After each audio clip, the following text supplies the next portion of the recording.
Une cessation immédiate des hostilités au Haut-Karabakh, c'est ce que réclament Emmanuel Macron, Donald Trump et Vladimir Poutine dans un communiqué commun au nom du groupe de Minsk qui appelle au dialogue entre l'Azerbaïdjan et l'Arménie.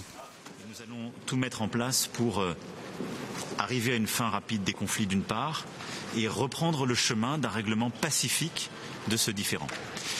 Je vais être très clair, dimanche, les frappes qui sont parties d'Azerbaïdjan, à nos connaissances, n'avaient pas de justification. Et c'est ce que j'ai demandé au président Aliyev.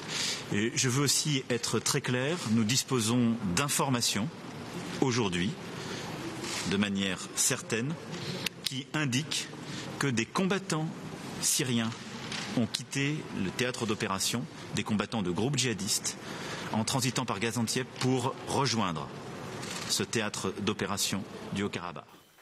La prise de position du groupe de Minsk a été vivement critiquée par la Turquie, qui soutient l'Azerbaïdjan.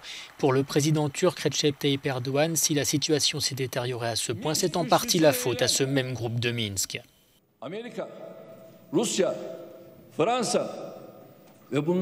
Il est avant tout inacceptable que le groupe de Minsk, les États-Unis, la Russie, la France, réclament un cessez-le-feu pour un problème qu'ils ont négligé pendant près de 30 ans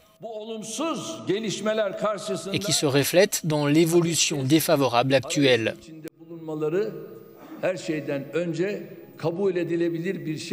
Les occupants doivent quitter les territoires qu'ils détiennent pour qu'une solution soit trouvée.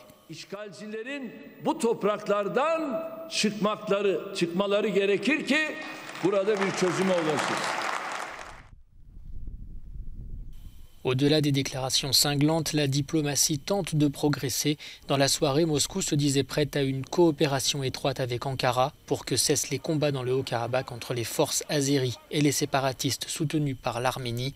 Des affrontements qui, selon des bilans partiels, ont fait au moins 128 morts ces derniers jours.